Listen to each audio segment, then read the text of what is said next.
Alhamdulillahi Rabbil Alamin, as-salatu as-salamu ala man la nabiyya ba'da. Vazhdojmë të jemi me diskutimin përmendjen e shpërblimit më të madh që do të përjetojnë banorët e xhenetit dhe që është shikimi i Zotit të tyre. Pra ata do të shohin Allahun e lartësuar, fytyrën e tij të nderuar, edhe ai është më i bukuri padyshim. Sa që siç vinte në hadithet e profetit alayhis salatu wassalam dhe fjalat e selefëve, për sahabëve dhe të tjerëve, se bukuria e fytyrës së nderuar të Allahut është aq e madhe, dhe kur ta shohin atë besimtarët, edhe pse kanë parë xhenetin dhe shijuar begatitë e tij, prap do t'i harrojnë ato. Do t'i harrojnë ato nga bukuria e madhe e fytyrës së nderuar të Allahut. Dhe solli autori fillimisht argumentet nga Kurani, pastaj nga suneti profetit alayhis salatu wassalam dhe komentimin e dietarëve për sahabëve dhe të tjerëve rreth tyre. Tani na sjellëve fjalë të sahabëve në lidhje me vërtetësinë e kësaj begatie, pra që me të vërtetë besimtarët do ta shohin Allahun. Pra kemi një renditje të përmendjes së temave, fillohet me më të lartën, fjalën e Allahut, pastaj fjala e profetit alayhis salatu wassalam dhe pastaj fjala e dietarëve, duke filluar me më të diturit prej tyre që janë sahabët e profetit alayhis salatu wassalam. Dhe autori zgjerohet në argumentat dhe përmendjen e tyre për shkak se, siç kemi thënë edhe më parë, ka jo pak grupe të humbura që e mohojnë këtë begati, e mohojnë që Allah do të shihet në ahiret. Edhe pse argumentet nga Kurani, Suneti janë shumë të qarta, si dielli në mes të ditës, ata prap, duke ndjekur mashtrimet e shejtanit, duke i dhënë përparësi logjikës ndaj argumentit, e mohuan këtë gjë. Dhe thot autori, përsa i përket fjalëve të sahabëve, tabiinëve dhe dietarëve të Islamit. Pra, përsa i përket fjalëve të sahabëve, tabiinëve dhe dietarëve të Islamit, dhe përmend fillimisht nga sahabët. Është fjala e Abu Bekrit radhiyallahu ta'ala anhu, i cili kur u pyet rreth ajetit kuranor lilladhina ahsanul husna wa ziyada, ata për ata të cilët vepruan mirë do të ketë el husna, do të ketë edhe e ziyade, shtesë. Tha el husna është komentuar me xheneti. Tha, ndërsa e ziyad i than, o zëvendësi i të dërguarit të Allahut, çfarë është kuptimi me ziyadën, shtesë, pra cila është tjetër gjë përveç xhenetit? Tha, vështrimi i fytyrës së Allahut të lartësuar. Vështrimi i fytyrës së Allahut të lartësuar. Po ashtu thotë është fjala Ali ibn Abi Talib radhiyallahu ta'ala anhu, se ka thënë prej begatisë së plotë është hyrja në xhenet dhe vështrimi i fytyrës së Allahut të lartësuar në xhenetin e tij.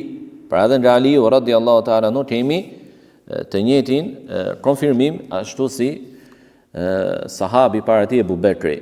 Por kështu kemi edhe nga Hudhaifa ibn al-Yaman, i cili ka thënë për fjalën shtesë në ajetin e përmendur më parë, vështrimi në fytyrën e Allahut të lartësuar, për cilët gjithashtu nga Abdullah ibn Mas'ud radhiyallahu ta'ala anhu, se ka thënë për fjalën shtesë në ajetin e përmendur më parë, vështrimi në fytyrën e Allahut të lartësuar.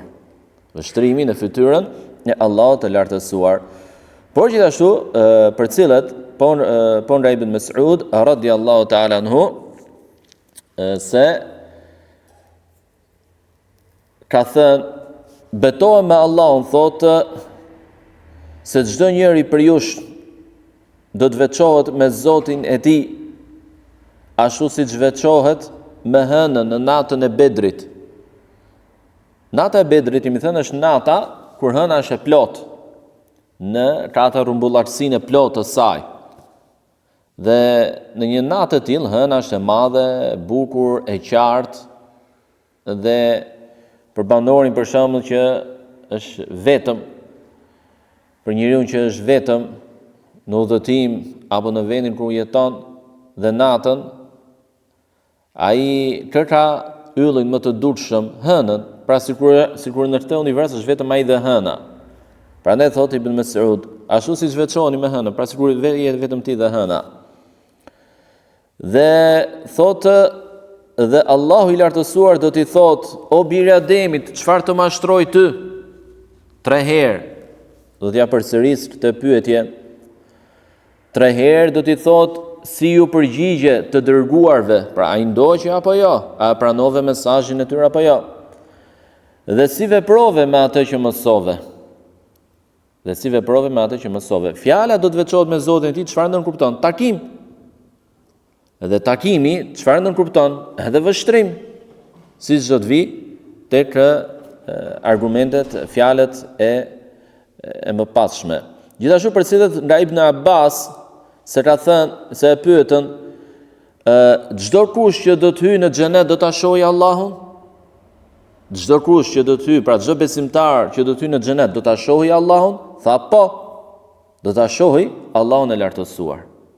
Pra edhe në Ibn Abbas, sahabi tjetër i profetit alayhis salatu wasallam, kemi të njëjtin konfirmim. Gjithashtu përcjellet nga Fadale ibn Ubayd në hadithin që morëm mësimin e kaluar, se ai lutej duke thënë, Allahumma inni as'aluk ar-rida ba'da al-qada wa barda al-'ayshi ba'da al-maut wa ladhati an-nadhari ila wajhik. O Allah, unë të kërkoj ty, të lut ty të më japësh kënaqësinë pas qadas, caktimit apo gjykimit tënd, pra ta pranoj me kënaqësi. Frestin e jetës pas vdekjes. Kuptimi këtu me frestin është lehtësinë, pra më jep jetë të lehtë pas vdekjes. Dhe pjesa që ka lidhje, dhe kënaqësinë e vështrimit të fytyrës tënde.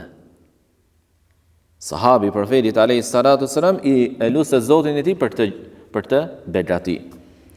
Por kështu nga sahabi tjetër Abu Musa al-Ash'ari radhiyallahu ta'ala anhu në lidhje me fjalën e Ziyad shtesë tek ai i përmendur ka thënë vështrimi në fytyrën e Allahut të lartësuar.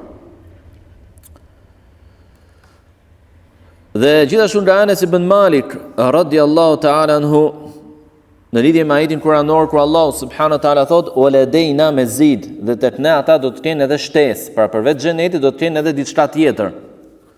Cila është kjo diçka tjetër? Është xheneti, po pas edhe një begati tjetër. Tha, Allahu i lartësuar do t'u shfaqet atyre në ditën e Kiametit. Pra do ta shohin, do t'u shfaqet atyre në ditën e Kiametit. Gjithashtu për cilët thotë Imam at-Tabariu, Allah më shëroft, thotë kam numëruar, kam mbledhur, thotë, hadithet e profetit sallallahu alaihi wasallam që tregojnë për shikimin e Allahut të lartësuar, dhe numri sahabëve që përcjellin këto hadithe është 23. 23 sahab radhiyallahu ta'ala anhum, dhe i përmend Aliu, Abu Huraira, Abu Sa'id, Jarir, Abu Musa, Suhejb, Jabir, Ibn Abbas, Anas, Ammar ibn Yasir, Ubej ibn Ka'b, ibn Mas'ud, Zaid ibn Thabit, Hudhayfa ibn al-Yaman, Ubad ibn Samit, Adi ibn Hatim, Abu Razin al-Uqayli, Ka'b ibn Ujra, Fadal ibn Ubayd, Burayd ibn al-Husayb, dhe një tjetër sahab thot, nga sahabët e profetit sallallahu alaihi wasallam. Thot Imam ad-Darqutniu, nga imamët e hadithit, thotë se kam dëgjuar Yahya ibn Ma'in një tjetër imam në hadith. Ka thënë se unë di, thot, 17 hadithe që flasin, që dëshmojnë, tregojnë për shikimin e Allahut. Dhe të gjitha ato janë të sakta, thot. Thot Imam al-Baihaqi, Allah e mëshiroft, ne kemi përcjell në librin ton Ithbat ar-Ru'ya, saktësia dhe vërtetimi i shikimit, pra shikimit të Allahut në botën tjetër, nga Abu Bekri, nga Hudhayfa ibn al-Yaman, nga Abdullah ibn Mas'ud, nga Abdullah ibn Abbas, nga Abu Musa dhe të tjerë. Dëgjoni mirë tani fjalën, dhe të tjerë sahab, pra. Dhe nuk është përcjell nga asnjë sahab mohimi i kësaj gjëje. pra shitimit të Allahut në botën tjetër. Është përcjell që do të shihet, por nuk është përcjell nga asnjë sahab, qoftë nga ata që kanë transmetuar shitimin, qoftë nga të tjerë që ta ketë mohuar, apo të një transmetim që e mohon diçka të tillë. E nëse do të ishte çështje e diskutueshme midis tyre, pra që çështje e papajtueshme midis tyre, do të ishte kundërshtim me njëri tjetrin, do të përcillej ky kundërshtim. Do të transmetohej ky kundërshtim, që këto sahabë thonë do shihet, ky apo të tjerë thonë që s'do shihet, nuk ekziston. Nuk ekziston diçka e tillë. Ashtu siç do të përcillej pra diçka e tillë, siç na është përcjellur në debate apo mos pajtime të tyre në çështje të tjera, në lidhje me halalin apo haramin, në lidhje me disa ligje dhe gjykime të fesë. Ka në disa çështje debate ndërmjet sahabëve me njëri tjetrin, është halal apo haram, lejohet apo s'lejohet e tjerë. Dhe gjithashtu thot, është përcjell nga sahabët që kanë mendime të ndryshme rreth shitimit të Allahut në dynja. Pra nuk janë të gjithë të një mendje, thot. Disa thonë mund të shihet Allahu në dynja. Siç ishte udhëtimi i profetit sallallahu alaihi wasallam në natën e Isras, Mirajit. Disa dietarë kanë kuptuar nga fjala profetit alayhis salam që pa Zotin e tij, por e saktë është që nuk ka parë Allahun subhanahu wa taala. Pra është përcjell debati i sahabëve me njëri tjetrin që a do të shihet Allahu në dynja apo jo. Por fakti që nuk është përcjell debat apo mos pajtim apo kundërshtim midis tyre për çështjen e shitimit të Allahut në botën tjetër tregon se është çështje me një konsensus të plot midis tyre, pra që Allahu subhanahu wa taala do të shihet në botën tjetër. Ndërsa nga tabiinët kush janë brezin pas sahabëve, njerëzit më të ditur pas sahabëve, më të mirë, më të devotshëm pas sahabëve, e morën diturinë nga nxënësit e profetit alayhis salatu wasallam që janë sahabët e tij. Përse përtet tabiinëve, që janë ushtria e islamit, elita e imanit dhe imamët, prisit e hadithit, fikut, tefsirit dhe imamët e tasawuf. Kuptimi me sufizmin këtu, nga Ibn Qayyim, është ai sufizëm që ka të bëjë me asketizmin. Me asketizmin dhe me pastrimin e nefsit, e vetes, nga egoja, lakmia për dynjan e tjerë, që është në përputhje, sufizëm që është në përputhje me argumentat fetare. Jo ai sufizëm që ekziston gjithësisht sot, me bidate nga më të ndryshmet deri në shirk e kufër që i bëjnë ekstremistët prej tyre Allahut subhanahu wa taala. Nuk është kuptimi Ibn Qayyimit, Allahu më shëroj. Pra nuk ka të bëjë me këto grupe dhe me këtë sufizëm të sotëm. Fjalët e tyre thotë janë aq shumë sa që është vështirë ti përkufizosh. Fjalët e tyre pra që e pranojnë dhe vërtetojnë dhe dëshmojnë se Allahu do të shihet në botën tjetër janë aq shumë sa që vështirë ti mbledhesh dhe ti përkufizosh në një numër. Kështu, përcillen nga Sa'id ibn al-Musayyib se kuptimi me shtesën në ajetin që përmendëm fillim është vështrimi në fytyrën e Allahut, vështrimi i fytyrës së Allahut të lartësuar. Në porçun nga Al-Hasan al-Basri në fjalën shtesë i njëjti koment, nga Abdurrahman ibn Abi Layla për fjalën shtesë i njëjti koment, por kështu nga Abdurrahman ibn Sabit, por kështu nga Ikrima, nga Mujahid, nga Qatada, nga Suddi, nga Dahhak, nga Ka'b bin Mati al-Humairiu, pra që e komentojnë fjalën shtesë ashtu siç e komentuan sahabët me shitimin e fytyrës së Allahut të lartësuar. Dhe thot, dhe sjell nga Umar ibn Abdul Aziz rahimahullah, nga tabiinët e nderuar, se i dërgoi letër këshilluese vartësve të tij. Dhe ju tha, unë ju porësis juve për devotshmërinë ndaj Allahut. dhe gjithmonë të jeni të përkushtuar dhe korrekt me të. Binduni urdhrit të tij dhe marrveshjes për atë që Allahu ju ka ngarkuar nga feja e tij dhe ju ka besuar nga libri i tij. Sepse devotshmëria ndaj Allahut është shpëtim për miqtë e Allahut. Pra sebe për shpëtim nga zemërimi i tij dhe me devotshmërinë arrin të jesh në gradat apo të shoqërosh pejgamberët e Allahut. Ajo është që i ndriçon fytyrat dhe me të sheh krijuesin tënd.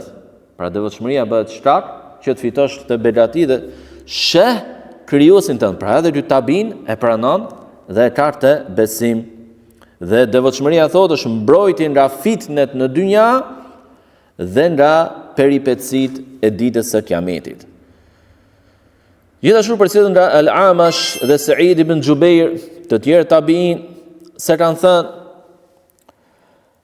nga banorët më të nderuar të xhenetit është ai i cili e sheh Allahun në mëngjes dhe në mbrëmje. Në mëngjes dhe në mbrëmje këtu jo se në xhenet ka mëngjes drejt mbrëmje etj, sepse atje s'ka diell e hënë. Por si mas kohore.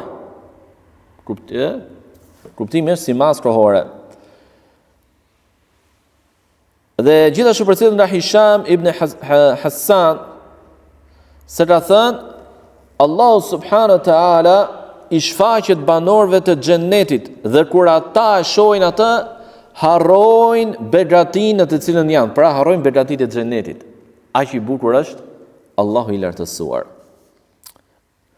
Ka thënë Taus se ata që ngatarrohen merren gjesën darkë me debate dhe krahasime logjike, debati dhe arsyetimet do t'i çojnë vazhdimisht në humbje derisa ta mohojnë shikimin e Allahut. Derisa ta mohojnë shikimin e Allahut. Dhe gjithashtu përcjellet nga Abdurrahman ibn Abi Leila, e përmendëm më parë të tabin që e pranoi diçka të tillë, për ajetin kuranor lil ladhina ahsanul husna ziyada, për ata të cilët veprojnë mirë do të ketë xhennet, husna dhe ziyada shtesë, thotë kur banorët e xhennetit të hyjnë në xhennet, atyre do t'u jepet çfarë ata dëshirojnë dhe Allahu azza wa jall më pas do t'u thotë: ju ka mbetur nga haku që t'jeni, pra nga ajo që ju takon edhe një gjë, nga ajo që ju takon.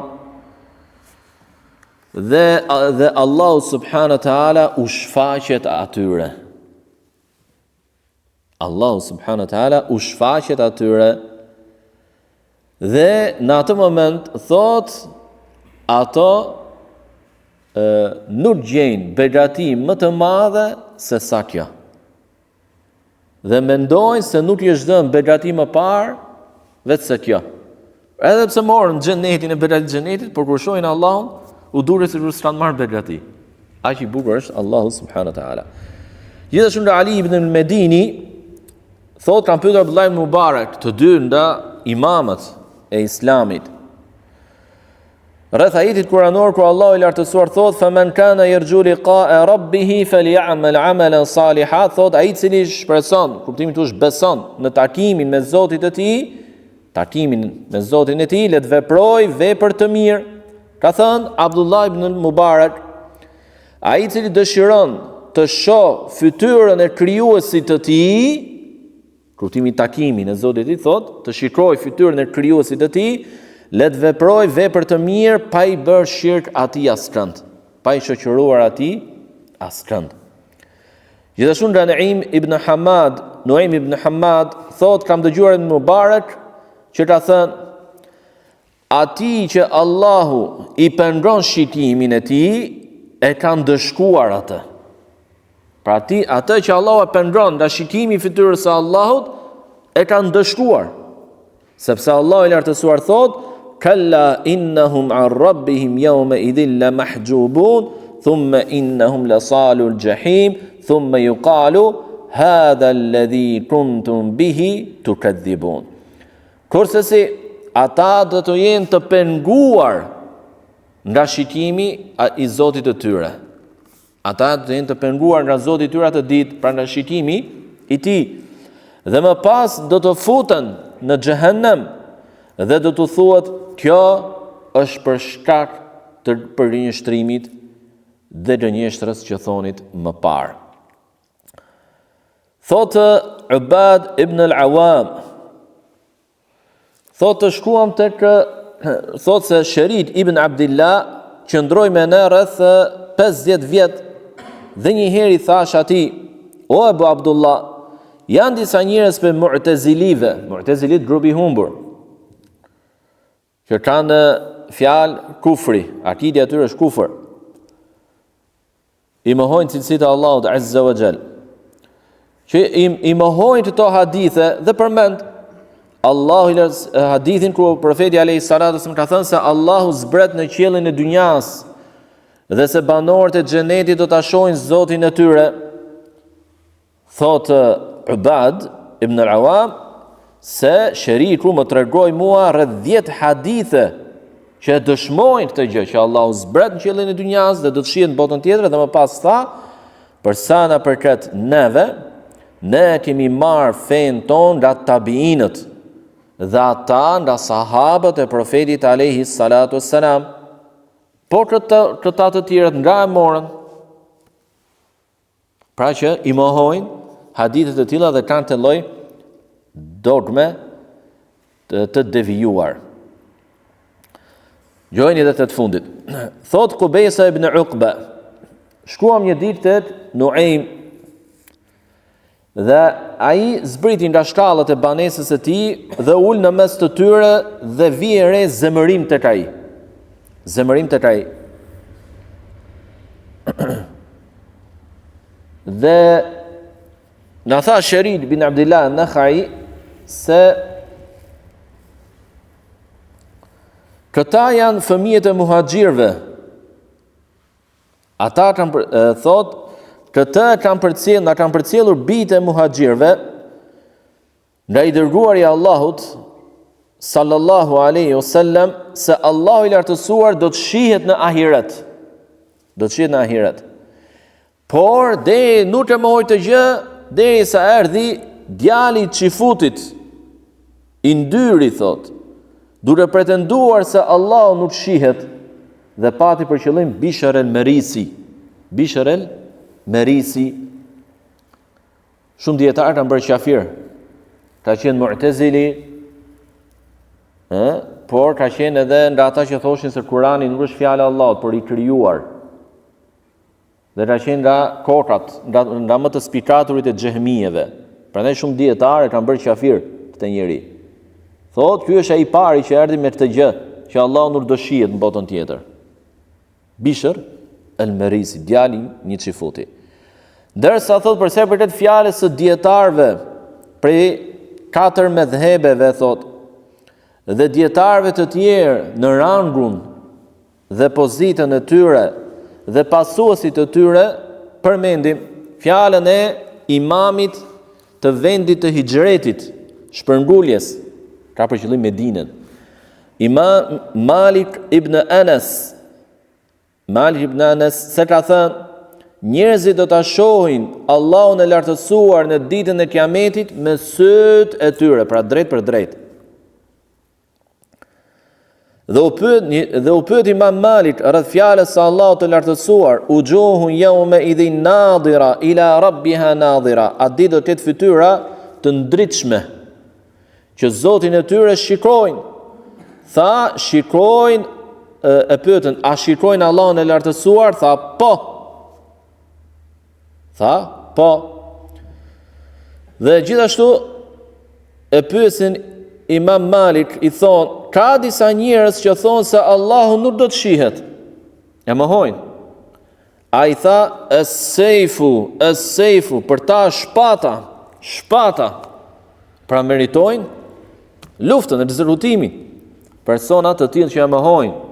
Pse? Sepse kanë mohuar ajetet, hadithet e profetit alayhis salam, kanë dalë nga akidja islame në këtë çështje dhe kanë bërë përçarje midis muslimanëve. Dhe bidati është përçarje.